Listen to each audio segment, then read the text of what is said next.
You want to learn some new vocabulary? You're in the right place. Today, I'm excited to share with you my journey of finding a rental in San Francisco, which didn't go quite as planned. Since I arrived here, I've been staying at my dad's friend's house, but now I'm on the hunt for my own place. First things first, I dove into some online research. There are tons of websites where I found listings, but the rental market in San Francisco is highly competitive. So I needed to be on the ball. I spent hours filtering my search based on my budget, preferred neighborhoods, and must-have amenities. I was sifting through listings like a pro in no time.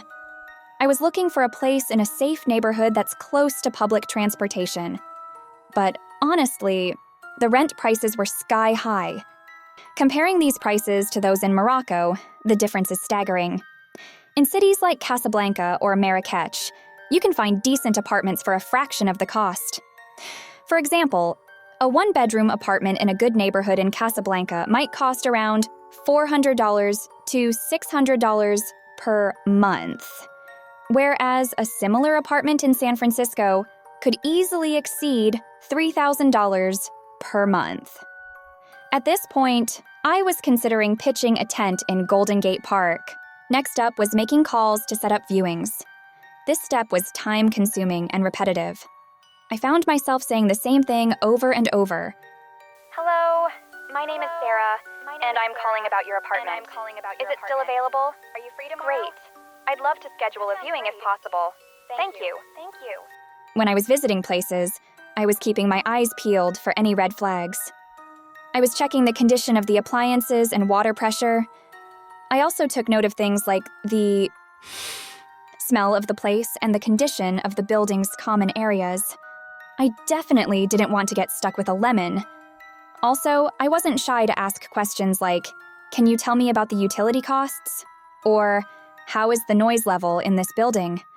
You know, it's better to ask up front than to be caught off guard later. After visiting a few places, it was decision time. I made a list of pros and cons for each apartment. Once my decision made, I signed a lease. I made sure to read the fine print. Terms like security deposit, lease term, and early termination fee are important to understand. Additionally, I paid attention to clauses about maintenance responsibilities and potential rent increases. I didn't want any nasty surprises down the road. Finally, it's time to move in and make the place my own. Moving day was hectic. But even though I was exhausted, I felt a sense of accomplishment. Remember, every cloud has a silver lining. Even if the process seemed daunting at first, I soon felt right at home in my new city.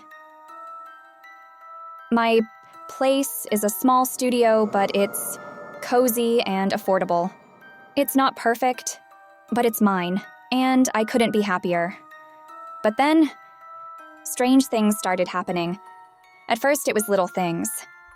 I would come home to find the lights flickering. One evening, while I was watching TV, I noticed a shadow moving across the wall behind me. I turned around quickly, but nothing was there. My breaking point came one night when I started hearing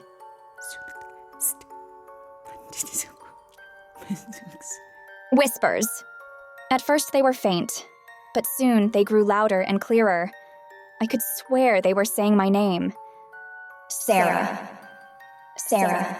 That was it. No way was I spending another minute in that apartment. I threw everything I could fit into a suitcase, grabbed my keys, and dashed out the door. I went to my dad's friend's house. I rang the doorbell incessantly until he answered, looking bewildered. Sarah, what's going on? Ghosts! I said, collapsing on the couch. And I might need a new place to stay. Again. Well, thank you guys for joining me on this adventure, and I hope you picked up some new vocabulary along the way.